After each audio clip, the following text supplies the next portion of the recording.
দেশ আজ যা অবস্থায় রয়েছে। জাবের হলো গুলিবিদ্ধ। জাবের গুলিবিদ্ধ হয়েছে। রুমা এবং শান্তাকে বেধড়কভাবে পিটানো হয়েছে এবং বুট দিয়ে লাথি মারা হয়েছে। আমি তাদের সবার সামনে বক্তৃতা দাঁড়াইছি, আমি মা হিসেবে তারা আমাকে ক্ষমা করে না। খুঁজে খুঁজে বের করে তাদেরকে মার দিচ্ছে, এটা কি কথা?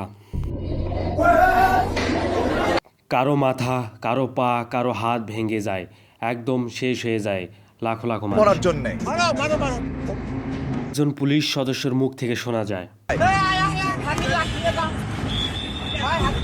তবে এই দেশে পুলিশ আসছে কিন্তু পুলিশ আর আগের মতো নেই, তারা আগের মতোই রয়েছে, পুলিশের কোনো পরিবর্তন হয় না। চালানোর জন্য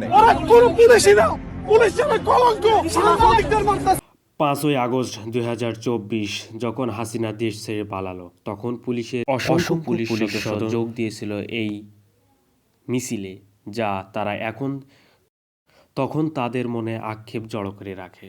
কবে ছাত্রদের উপর লাঠিচার্জ করতে পারবে এই নেশায় পড়েছিল তারা। জুমার নামাজের পর কিছু সংখ্যক পুলিশ তার মনের আক্ষেপ প্রকাশ করে এবং দেখা যায় আমরা নিউজ কাভারে এসেছি, তারা কিন্তু আমাদের সিনিয়র রিপোর্টারদেরও ছাড়েনি, তারা কিন্তু সবাইকে উদ্দেশ্য করে একে একে অতর্কিত হামলা করছে। সাংবাদিকদের গণহারে পিটাচ্ছে।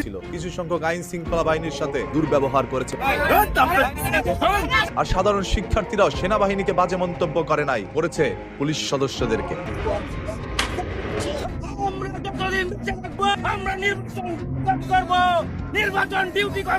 তাই অসংখ্য লোক বলছে নির্বাচনের 4-5 দিন আগে কেন এই দুর্ব্যবহার করতেছে আমাদের সাথে।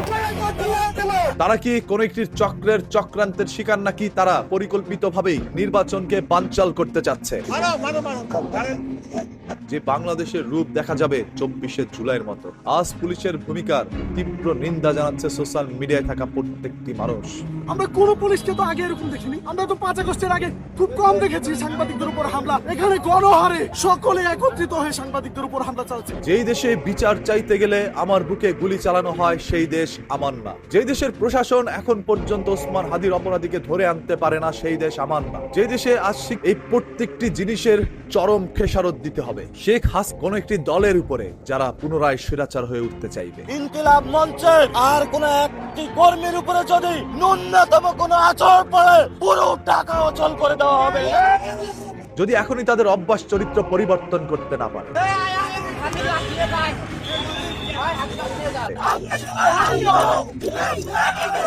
এরাই এই দেশের নতুন প্রজন্ম, এরাই এই দেশের পরবর্তী ভবিষ্যৎ। নির্বাচন হবে, বিচার হবে না, এটা হবে না, তা হবে না, আমরা দিব না। আমরা ইন্ডিয়ানকে স্পষ্ট বার্তা দিতে চাই, এই জমিনে এই নির্বাচনের আগে আমাদের হাদিবার বিচার লাগবে, আগে বিচার হবে, আপাতত তারপরে নির্বাচন।